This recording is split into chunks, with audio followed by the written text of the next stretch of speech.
If your TP-Link deco is flashing red, don't panic. That red light usually means the unit isn't connecting to the internet or it's having trouble talking to the main deco in your mesh setup. The good news is that this is one of the easiest issues to fix, and you can usually get everything back online in just a couple minutes. First thing to do is check where your deco is placed.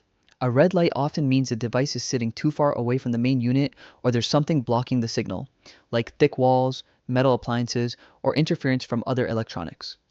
Mesh systems depend heavily on clean, consistent placement, so even a small obstruction can affect performance.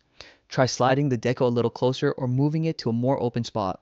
Give it a few seconds to reconnect and see if the light changes. Sometimes moving it just a few feet can make a huge difference.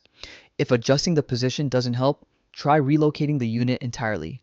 A clearer line of sight usually strengthens the connection and brings the deco back online. Still seeing that red light? Here's another quick test. Swap the deco that's blinking red with one that's working properly. If the red light follows the device after you move it, then you may be dealing with a hardware problem. But if the red light stays in the same location no matter which deco you put there, that means the issue is most likely signal related or caused by interference in that particular spot.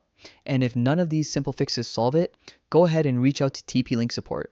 They're generally pretty responsive and can walk you through more advanced troubleshooting or help you get a replacement if the device itself is faulty. Hopefully this helped you get your network back up and running. If it did, make sure to like the video, subscribe for more quick tech fixes, and drop a comment if you want help with any other deco issues. Thanks for watching, and good luck keeping your mesh running smoothly.